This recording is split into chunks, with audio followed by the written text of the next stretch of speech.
Pikirkan ini sejenak. Tidak ada yang sungguh-sungguh padat di alam semesta ini.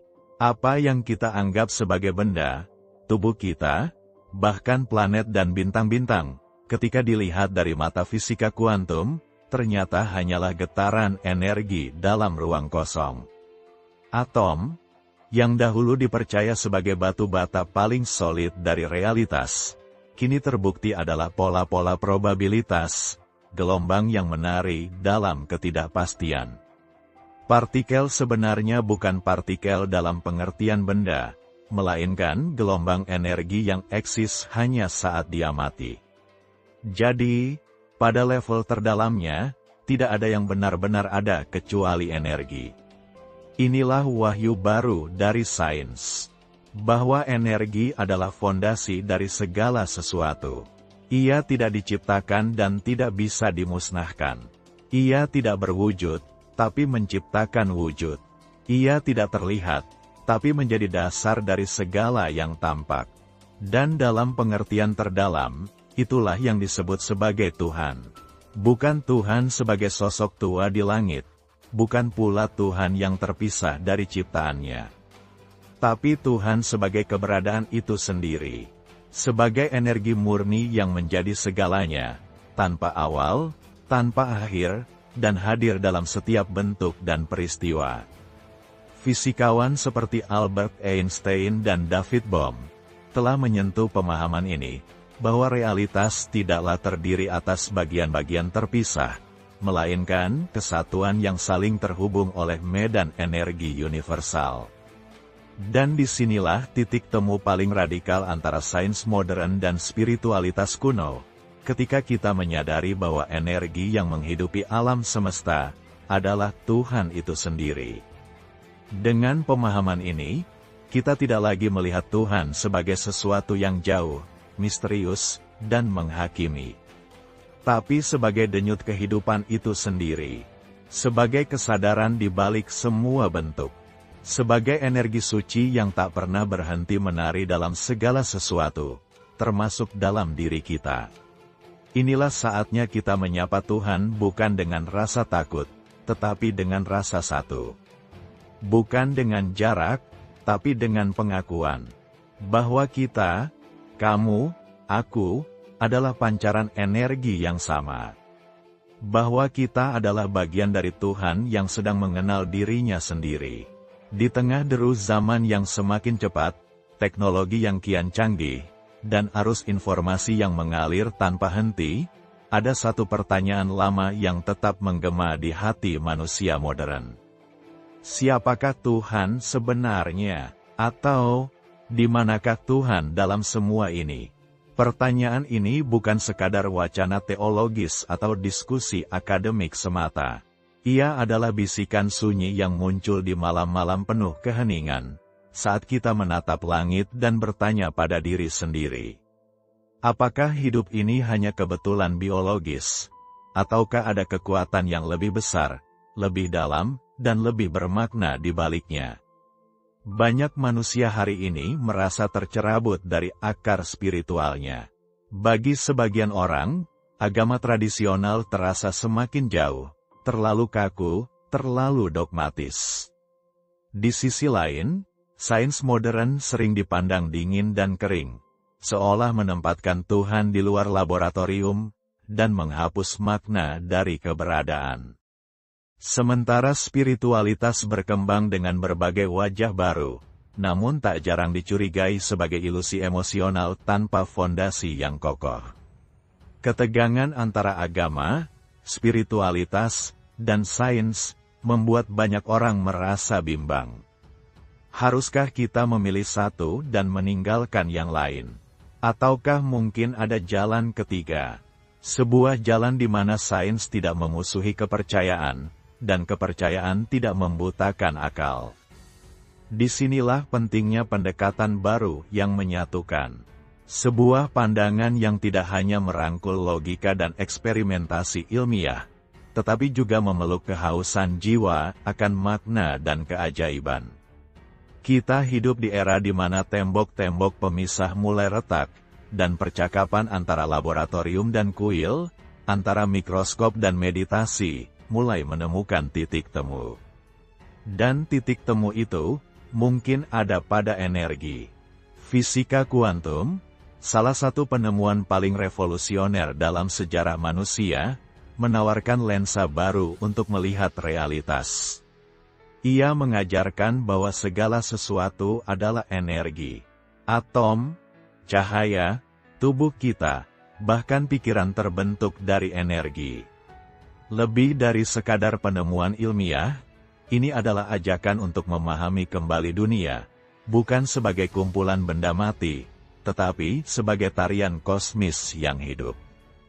Lalu, jika segala sesuatu adalah energi, dan jika energi adalah hakikat dari semua yang ada, tidakkah pantas kita bertanya, apakah ini wajah Tuhan yang sesungguhnya? Bukan sebagai sosok antropomorfis di surga, tetapi sebagai kesadaran tak terbatas yang menjadi fondasi dari segala realitas. Sebagai energi abadi yang mengalir dalam setiap sel, setiap bintang, dan setiap detak hati manusia.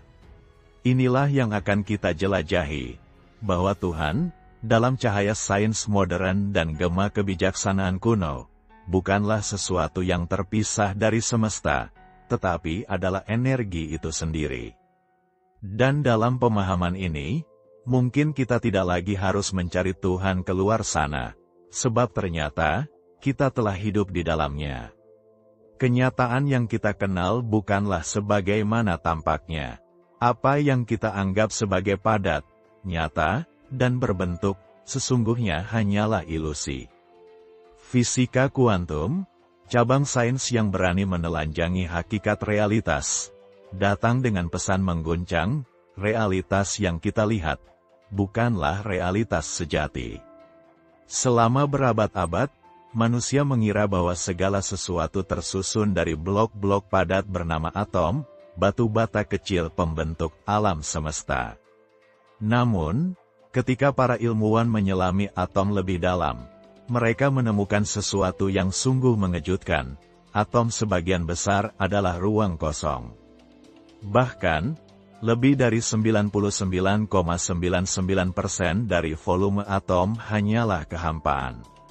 Apa yang kita kira sebagai benda padat, seperti meja, batu, atau bahkan tubuh manusia, ternyata hanyalah sekumpulan atom yang bergetar dalam ruang. Dan lebih dalam lagi, partikel-partikel di dalam atom seperti elektron, proton, dan neutron tidak benar-benar berbentuk sebagaimana benda biasa. Mereka bertindak seperti gelombang energi. Mereka bukan hanya berada di satu titik, melainkan menyebar, berfluktuasi, menari dalam kemungkinan. Fenomena ini disebut dualisme gelombang partikel, di mana sebuah entitas mikroskopik bisa bersifat seperti partikel dan gelombang sekaligus, tergantung bagaimana ia diukur. Sebuah elektron misalnya, bisa melewati dua celah pada saat yang bersamaan, lalu tiba-tiba memilih satu jalur ketika dia mati. Kenyataan ini menciptakan pertanyaan besar. Apakah realitas hanya muncul saat kita menyadarinya? Dan disinilah kita berhadapan dengan prinsip ketidakpastian Heisenberg, sebuah fondasi mengejutkan dari fisika kuantum. Ia menyatakan bahwa kita tidak bisa mengetahui secara pasti posisi dan kecepatan partikel pada waktu yang bersamaan. Semesta ini, dalam level terdalamnya, bukanlah mesin pasti seperti jam dinding Newtonian. Ia adalah samudra kemungkinan. Realitas bukan benda yang statis, melainkan tarian energi dalam probabilitas. Dari temuan-temuan itu, satu kebenaran mendasar muncul ke permukaan: energi adalah segalanya. Ia bukan hanya penggerak, ia adalah penyusun. Segala bentuk materi, suara, cahaya, bahkan pikiran, adalah ekspresi dari energi dalam berbagai frekuensi. Menurut hukum kekekalan energi, salah satu prinsip paling kuat dalam fisika, energi tidak dapat diciptakan maupun dimusnahkan. Ia hanya bisa berubah bentuk. Dari panas menjadi gerak, dari cahaya menjadi kimia, dari materi menjadi radiasi. Ini berarti, dalam pengertian terdalam, energi adalah abadi. Dan bukan hanya itu, energi juga bertindak sebagai jembatan antara kesadaran dan realitas fisik. Pikiran kita, emosi kita, getaran tubuh kita, semua memancarkan energi. Bahkan, otak manusia bekerja melalui impuls listrik dan gelombang frekuensi. Dalam bahasa spiritual, ini adalah aura, chi, prana, tapi dalam bahasa sains, ini adalah frekuensi energi yang nyata dan terukur. Realitas bukanlah benda mati, melainkan jaringan energi hidup yang saling terhubung dan mempengaruhi satu sama lain. Segalanya adalah getaran, dan jika kita sepakat bahwa energi adalah bahasa alam semesta, maka memahami energi adalah memahami Tuhan dalam bentuk paling ilmiah dan spiritual sekaligus. Salah satu penemuan paling mencengangkan dari fisika kuantum adalah fenomena yang dikenal sebagai quantum entanglement, keterjeratan kuantum. Ini adalah kondisi ketika dua partikel yang pernah berinteraksi menjadi terhubung secara misterius. Apapun yang terjadi pada satu partikel akan secara instan memengaruhi pasangannya, meskipun keduanya terpisah oleh jarak jutaan kilometer. Einstein menyebutnya dengan skeptis sebagai aksi menyeramkan dari kejauhan. Tapi eksperimen demi eksperimen membuktikan bahwa fenomena ini nyata. Realitas, ternyata, tidak tunduk sepenuhnya pada hukum ruang dan waktu klasik. Di balik batas-batas fisik, ada jaringan tak kasat mata yang menghubungkan segalanya.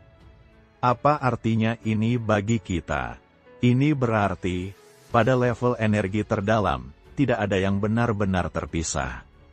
Manusia, hewan, tumbuhan, bintang, semuanya saling terhubung dalam satu jaringan energi universal. Jika satu bagian alam semesta terluka, bagian lain turut merasakan getarnya. Dan jika satu hati manusia berdetak dengan cinta, semesta pun ikut merayakannya. Keterhubungan ini bukan hanya teori, ia adalah kesadaran yang menembus batas ego dan identitas. Dalam kebijaksanaan spiritual kuno, ini disebut kesatuan ilahi. Dan kini, fisika kuantum membuktikannya lewat bahasa rumus dan eksperimen. Jadi, jika kita menyelam cukup dalam ke dalam materi, kita tidak menemukan partikel kecil yang keras, melainkan gelombang energi yang menari dalam kehampaan. Jika kita melihat cukup jauh keluar angkasa, kita tidak menemukan keterpisahan absolut, melainkan jaringan keterhubungan tanpa batas. Realitas menurut fisika kuantum adalah simfoni kosmik, sebuah tarian energi yang tak pernah berhenti. Dan jika ada sesuatu yang bisa disebut Tuhan dalam pemahaman ilmiah, maka barangkali ia bukan sosok berjubah yang berdiri di luar alam semesta, melainkan aliran energi abadi yang ada di dalam, di balik, dan menyatukan segalanya. Dan di dalam energi itu, kita semua ada. Kita bukan hanya bagian dari semesta. Kita adalah denyut nadinya. Tuhan sejati bukanlah sosok yang jauh di langit sana, bukan pula penguasa yang memantau dari kejauhan dengan daftar pahala dan dosa. Tuhan bukan berada di luar alam semesta, tetapi justru menjadi denyut jantung di balik setiap gerakan partikel, setiap hembusan angin, dan setiap detak jantung manusia. Dalam pandangan ini, Tuhan tidak hadir sebagai objek yang harus dicari, tetapi sebagai energi yang mengalir dalam segalanya. Ini bukan imajinasi semata. Ini adalah kesadaran baru yang lahir dari pertemuan antara fisika kuantum dan kebijaksanaan spiritual kuno. Ketika kita berbicara tentang energi dalam ranah sains, kita membayangkan sesuatu yang menggerakkan. Listrik, panas, cahaya. Namun dalam level kuantum, yang jauh lebih halus dari yang bisa kita lihat. Energi bukan hanya penggerak, melainkan struktur dasar dari segala eksistensi. Ia tidak berbentuk, tidak bisa disentuh, tetapi ia aktif, cerdas, dan hadir. Energi ilahi, dalam konteks ini, bukan sekadar energi biasa, melainkan kesadaran universal yang mengalir melalui semua bentuk kehidupan. Ia adalah entitas non-lokal, tidak terbatas oleh ruang dan waktu. Sama seperti fenomena kuantum entanglement yang menunjukkan bahwa dua partikel bisa saling terhubung secara instan, tanpa memedulikan jarak, energi ilahi pun hadir di segala tempat secara bersamaan. Ajaran-ajaran mistik kuno dari berbagai peradaban, baik dari timur maupun barat, telah sejak lama berkata bahwa segala sesuatu adalah satu. Ini bukan metafora indah, melainkan keyakinan mendalam, bahwa semua wujud berasal dari dan kembali kepada sumber yang sama. Dalam Advaita Vedanta disebut Brahman, dalam Taoisme disebut Tao, dalam Sufisme disebut Al-Haq, semuanya menunjuk pada kesatuan fundamental. Dan kini, fisika kuantum ikut menyuarakan nada yang sama. Realitas, menurut penemuan-penemuan terbaru, tidak bersifat terpisah, tetapi saling terhubung dalam jaringan energi tak kasat mata. Ketika satu partikel berubah, partikel lainnya yang terjerat dengannya ikut berubah, walaupun berada di galaksi berbeda. Di titik inilah lahir pemahaman yang sangat mirip dengan panteisme, keyakinan bahwa Tuhan bukanlah entitas yang berdiri terpisah dari ciptaan, tetapi adalah ciptaan itu sendiri. Tuhan tidak menciptakan semesta seperti tukang kayu membuat meja. Tuhan menjadi semesta, sama seperti laut yang menjelma menjadi ombak. Dalam non-dualisme, tidak ada Tuhan dan aku yang terpisah. Hanya ada satu kesadaran universal yang menampakkan diri dalam banyak wajah. Dengan kata lain, kita bukan sedang mencari Tuhan, kita sedang mengingat bahwa kita tidak pernah terpisah darinya.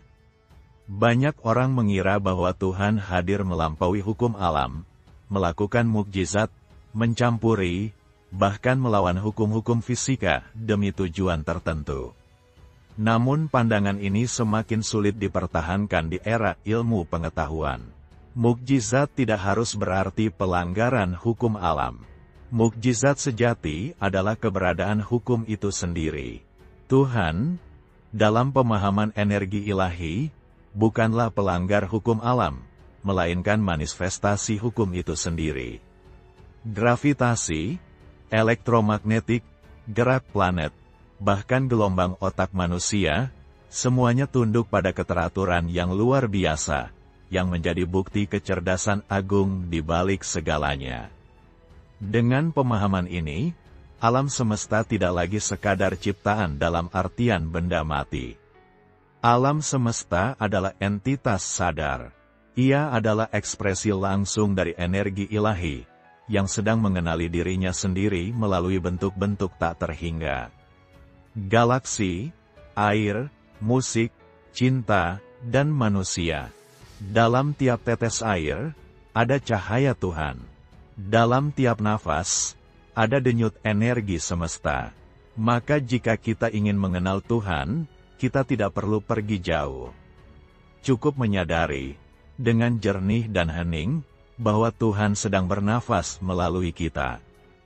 Fisika kuantum tidak datang untuk meruntuhkan Tuhan, tetapi untuk menyibak tabir lama, dan memperkenalkan wajah Tuhan yang baru, bukan dalam bentuk, tetapi dalam hakikat.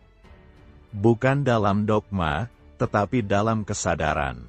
Bukan di atas sana, tetapi di dalam segalanya. Tuhan sebagai energi bukanlah gagasan yang menghapus keajaiban, justru ia menghadirkan keajaiban dalam setiap hal yang tampak biasa. Karena saat kita melihat realitas sebagai energi ilahi yang tak terputus, kita menyadari bahwa segala sesuatu adalah sakral. Dan dari titik itu, kita tak hanya mengenal Tuhan, kita mengenali kembali diri kita sendiri. Pernahkah kita benar-benar bertanya, siapakah aku? Apakah aku sekadar tubuh berdaging yang berjalan, makan, berpikir, lalu mati? Ataukah aku sesuatu yang lebih dalam, lebih halus, lebih abadi? Dalam era sains modern yang terus menembus batas-batas fisika dan kesadaran, pertanyaan ini kembali mengemuka dengan urgensi baru. Kini, tidak hanya spiritualitas, tapi juga fisika kuantum memberikan jawaban yang menggetarkan. Kita bukan hanya diciptakan oleh Tuhan, kita adalah bagian darinya, karena kita adalah energi, dan energi adalah Tuhan itu sendiri. Jika kita memecah tubuh manusia hingga ke tingkat terkecil, kita akan menemukan atom. Pecah lagi atom, kita temukan partikel subatomik. Dan ketika kita menyelami lebih dalam dari partikel itu, kita tidak menemukan materi padat, melainkan gelombang energi yang bergetar. Ini berarti, tubuh kita, yang tampak padat dan nyata, sesungguhnya adalah medan energi yang terstruktur. Tapi energi kita bukan hanya fisik. Kita juga punya energi emosional, mental, bahkan spiritual. Dalam berbagai tradisi timur, ini disebut sebagai Chi, Prana, atau Kundalini. Energi vital yang mengalir dalam tubuh melalui saluran halus. Dalam sains modern, ini mungkin lebih dikenal sebagai medan elektromagnetik manusia, yang kini bisa dideteksi dan diukur. Ketika kita sedih, gembira, cemas, atau damai, itu bukan hanya perasaan, tapi juga getaran energi. Bahkan, kesehatan fisik kita pun sangat dipengaruhi oleh harmonisasi energi ini. Maka, manusia bukan sekadar kumpulan daging dan tulang, melainkan orkestra energi hidup, yang terus beresonansi dengan semesta. Jika segala sesuatu adalah energi, dan energi adalah ekspresi dari Tuhan, maka diri kita adalah bagian langsung dari Tuhan. Bukan sebagai simbol atau metafora, tetapi dalam realitas hakiki. Kita adalah percikan dari api besar kesadaran universal. Spiritualitas menyebut ini dengan banyak nama. Roh, jiwa, Atman. Sains mungkin tidak menyebut Tuhan, tetapi mulai mengakui bahwa kesadaran manusia memiliki kualitas yang melampaui materi. Ini bukan sekadar pengetahuan filosofis, tapi juga mengubah cara kita hidup. Ketika kita memahami bahwa kita semua terbuat dari esensi yang sama, kita mulai melihat manusia lain bukan sebagai yang lain, tapi sebagai pantulan dari diri kita sendiri. Dan dari sinilah lahir kasih sayang yang sejati, bukan karena perintah agama, tapi karena kesadaran mendalam, bahwa semua kehidupan adalah satu. Empati bukan lagi pilihan, tapi konsekuensi alami dari mengenal jati diri kita yang sejati, energi yang satu dalam banyak bentuk. Banyak pengalaman spiritual mendalam, melalui meditasi, keheningan, atau pengalaman mendekati kematian, manusia melaporkan perasaan menyatu dengan kesadaran yang lebih besar, tak terbatas, penuh cinta. Ini bukan ilusi, ini mungkin adalah refleksi paling jernih dari siapa kita sebenarnya. Fragmen sadar dari kesadaran universal. Tuhan yang hidup di dalam kita sebagai pengalaman, sebagai keheningan, sebagai intuisi. Meditasi bukan hanya latihan menenangkan pikiran, tetapi jalan untuk menyingkap realitas energi dalam diri. Saat kita masuk ke keheningan terdalam, kita mulai merasakan sesuatu yang tidak berasal dari dunia fisik, getaran halus yang menyatukan kita dengan segalanya. Dan dalam keheningan itu, kita tidak menemukan Tuhan seperti yang dikisahkan dalam buku. Kita menemukan diriku yang sejati, yang ternyata selalu Tuhan itu sendiri, dalam bentuk kecil, sementara, namun tak terpisahkan. Ketika kita melihat manusia sebagai energi, kita tidak mengecilkan nilai spiritual kita. Justru sebaliknya, kita menemukan kembali kemuliaan kita, dalam bentuk yang paling jujur dan tak terbantahkan.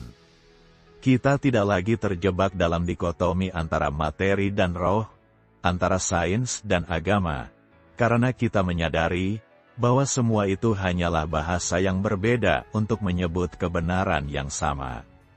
Kita adalah tubuh, iya. Kita adalah pikiran, iya. Tapi yang paling dalam, kita adalah energi hidup, percikan dari cahaya ilahi yang menari di balik segalanya. Dan dengan kesadaran itu, kita tidak perlu mencari Tuhan ke tempat yang jauh. Karena dalam setiap nafas, setiap getaran hati, Tuhan sedang menatap dunia lewat mata kita. Di tengah pertarungan sengit antara mereka yang percaya Tuhan adalah pribadi maha kuasa di langit, dan mereka yang menolak keberadaan Tuhan sepenuhnya, ada satu jalan yang tenang dan mendalam. Panteisme. Ia tidak membentak dengan dogma, tidak membantah dengan argumen keras. Ia hanya berkata lembut, Tuhan adalah segalanya. Panteisme bukanlah agama baru, melainkan cara melihat dunia, sebuah lensa yang memandang seluruh alam semesta sebagai wajah Tuhan itu sendiri. Dalam pandangan ini, Tuhan bukan entitas terpisah dari ciptaan, tapi justru inti dari segala ciptaan itu sendiri. Ia bukan di luar sana, melainkan hadir dalam daun yang gugur, dalam gelombang cahaya, dalam getaran hati kita sendiri. Secara harfiah, panteisme berasal dari bahasa Yunani. Pan, semua, dan theos, Tuhan. Artinya, semua adalah Tuhan. Tapi maknanya jauh melampaui etimologi sederhana. Filsuf besar Baruch Spinoza adalah salah satu tokoh awal yang menyuarakan ide ini secara tegas di era modern. Bagi Spinoza, Tuhan bukanlah penguasa yang duduk di singgasana langit, melainkan substansi dari alam semesta itu sendiri. Ketika kita mencintai alam, kita sedang mencintai Tuhan. Ketika kita memahami hukum alam, kita sedang memahami Tuhan. Albert Einstein juga sering disalahpahami sebagai ateis. Padahal ia sendiri mengatakan bahwa ia mempercayai Tuhan seperti yang diyakini Spinoza. Bukan Tuhan pribadi, tetapi Tuhan yang menampakkan diri dalam harmoni hukum-hukum alam. Panteisme menawarkan jalan tengah yang bijak, tanpa mempersonalisasi Tuhan seperti dalam teisme, tapi juga tanpa menolak dimensi ilahi seperti dalam ateisme. Jauh sebelum istilah panteisme diciptakan di Barat, tradisi Timur telah menjalankan hidup berdasarkan prinsip ini selama ribuan tahun. Taoisme menyebutnya Tao, kekuatan tak bernama yang mengalir dalam semua hal. Tao bukan Tuhan dalam artian teistik, tapi jalan alami semesta yang menyatukan semua hal. Advaita Vedanta, India, menyatakan bahwa Atman adalah Brahman, artinya diri sejati manusia adalah sama dengan kesadaran semesta. Segala yang tampak berbeda sebenarnya hanyalah ilusi, semuanya adalah satu. Dalam Sufisme, Tuhan tidak dicari di luar, tetapi ditemukan di dalam hati. Jalaluddin Rumi menulis, "Aku mencari Tuhan di gereja, kuil, dan masjid. Tapi kutemukan dia di dalam hatiku sendiri." Semua tradisi ini menyuarakan satu pesan. Tuhan bukan hanya di atas atau di luar, tapi mengalir di dalam, melalui, dan sebagai segalanya. Panteisme tidak datang untuk menggantikan kedekatan dengan Tuhan, melainkan memperluasnya. Dalam panteisme, kasih Tuhan tidak hadir melalui mukjizat dari langit, tapi dalam keajaiban yang terjadi setiap hari. Dalam matahari yang terbit, dalam kasih seorang ibu, dalam udara yang masuk ke paru-paru saat kita menarik nafas. Panteisme juga mengajarkan tanggung jawab spiritual yang dalam. Jika Tuhan adalah segala sesuatu, maka menyakiti makhluk lain adalah menyakiti manifestasi Tuhan. Menyakiti bumi adalah menyakiti wajah Tuhan sendiri. Maka lahirlah etika cinta universal. Cintailah sesamamu, karena mereka adalah dirimu dalam bentuk yang lain. Panteisme mungkin tidak memiliki kitab suci yang tebal, atau rumah ibadah yang menjulang. Tapi ia memiliki langit sebagai atapnya, bumi sebagai lantainya, dan setiap makhluk hidup sebagai cermin wajah ilahi. Ia tidak meminta kita percaya buta, tapi mengajak kita merasa, menyentuh, dan mengalami kehadiran Tuhan dalam semua hal. Dalam diam, dalam napas, dalam cahaya mentari yang menembus dedaunan. Di zaman yang penuh kegaduhan spiritual dan kekacauan ideologis, panteisme datang bukan sebagai agama baru, tapi sebagai ingatan lama yang terlupakan, bahwa Tuhan tidak pernah jauh. Tuhan tidak pernah pergi, karena sejak awal, kita, semesta, dan Tuhan, tidak pernah terpisah. Sejak awal sejarah peradaban, manusia memandang langit dan bertanya, dari mana semua ini berasal? Siapa yang menciptakannya? Siapa aku di tengah luasnya semesta ini? Pertanyaan-pertanyaan itu menghidupkan api pencarian, kadang melalui agama, kadang melalui sains. Dua jalan yang seolah berbeda, namun sesungguhnya sedang mencari jawaban yang sama. Kebenaran terdalam tentang realitas dan makna keberadaan. Kini, kita hidup di titik balik sejarah. Sebuah era baru di mana sains dan spiritualitas, yang dulu dipisahkan oleh dinding tebal, mulai bertemu, berdialog, dan saling mengisi. Di masa depan, integrasi antara keduanya bukan sekadar mungkin, tapi niscaya. Dulu kita mengenal Tuhan lewat cerita, mitos, dan kitab. Tapi kini, teleskop Hubble dan mikroskop kuantum juga mulai membisikkan wahyu baru, wahyu yang tak kalah suci. Saat ilmuwan memotret galaksi sejauh 13 miliar tahun cahaya, atau menemukan hukum harmoni dalam struktur DNA, ada perasaan yang tak bisa dijelaskan. Kekaguman yang sakral. Seolah-olah semesta sedang berbicara, berkata, lihatlah aku ada dalam keindahan ini, dalam keteraturan ini, dalam hukum-hukum yang membentuk segalanya. Fisikawan seperti Einstein menyebut penemuan-penemuan ilmiah sebagai menyingkap pikiran Tuhan. Artinya, sains bukanlah lawan dari iman, tetapi jembatan untuk memahaminya dalam cahaya baru. Penemuan tentang keterhubungan kuantum, energi yang tak bisa dimusnahkan, dan alam semesta yang sadar, bukan hanya temuan teknis. Itu adalah wahyu zaman modern. Dalam bahasa matematika dan logika, Tuhan menyampaikan dirinya.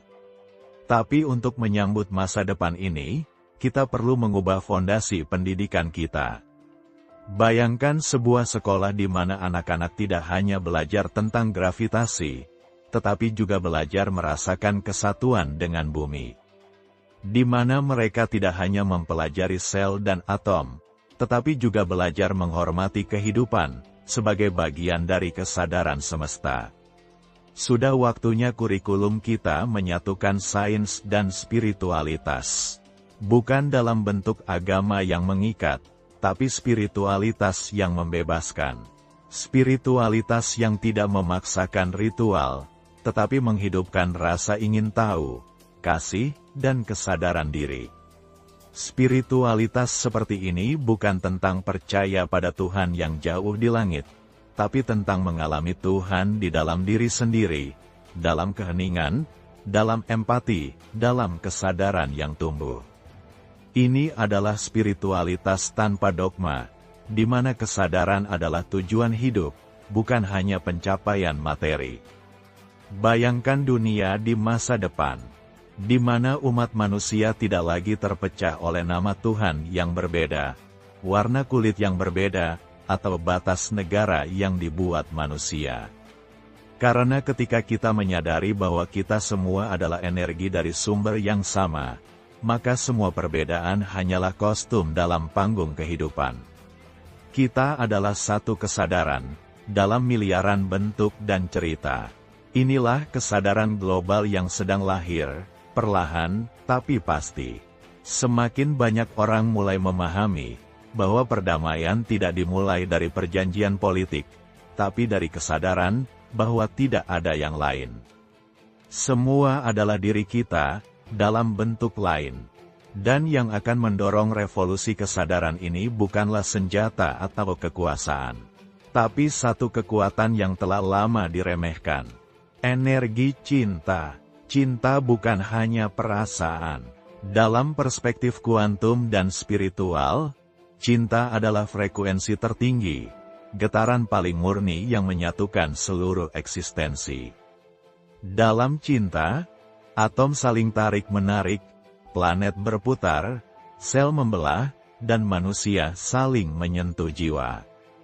Di masa depan, cinta bukan lagi puisi. Cinta adalah ilmu pengetahuan. Cinta adalah energi yang menggerakkan evolusi kesadaran. Integrasi sains dan spiritualitas bukanlah akhir dari pencarian, tapi awal dari peradaban baru. Sebuah era di mana teknologi tidak hanya mencerdaskan otak, tapi juga menghangatkan hati. Di mana pengetahuan tidak memisahkan, tetapi menyatukan. Dan di mana Tuhan tidak hanya disembah di tempat ibadah, tetapi dihidupi dalam setiap tindakan kasih dan kesadaran. Kita sedang menuju dunia seperti itu. Dunia di mana iman dan ilmu, cinta dan logika, Tuhan dan semesta, semuanya berdansa bersama dalam harmoni. Dan masa depan itu dimulai dari kesadaranmu hari ini. Dari caramu melihat dunia bukan sebagai benda mati, tapi sebagai wajah Tuhan yang sedang menatapmu balik, lewat daun, lewat langit, lewat matamu sendiri. Selama ribuan tahun, manusia telah membayangkan Tuhan dalam banyak wajah.